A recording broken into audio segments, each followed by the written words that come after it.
Hello mga kabarong nagurat, it's me again, yung Marinang Ilocana. Nabis nyo na ba ako? Kay tagal na nga na panahon na hindi ako nag-vlog kasi for the busy ang na yan sa pagkamit ng kanyang pangarap. And for today's video mga kabarong nagurat, this is the day that the Lord has made to my life at isa ito sa pinakamagandang biyaya na natanggap kong.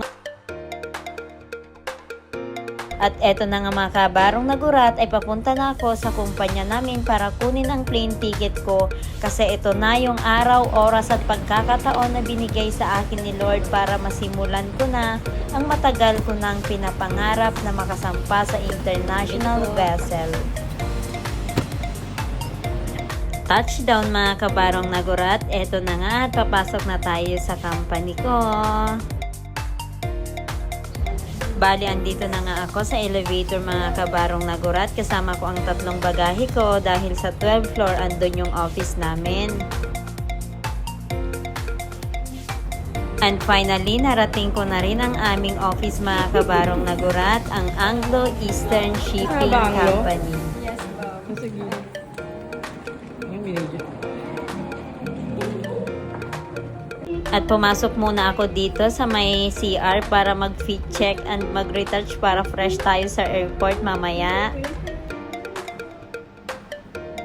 And tadaan! This is it, pansit! Andito na nga ako sa airport mga kabarong nagurat.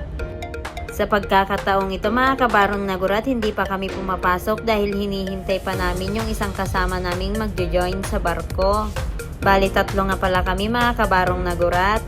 At nung meron na yung isang kasama namin mga kabarong nagurat, pumasok na kami at magchichibog muna kami dito sa may mga kainan ng mga OFW mga kabarong nagurat. Libre lang yan pero lugaw yung pinili ko kasi gusto ko munang mainitan yung sikmura ko. Pero kumain ako kanina bago ako pumunta ng airport.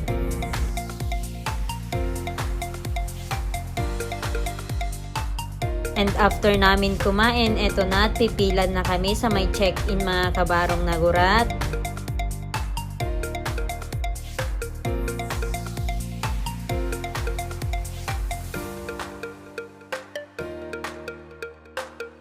At eto na nga, nakapila na kami sa may check-in.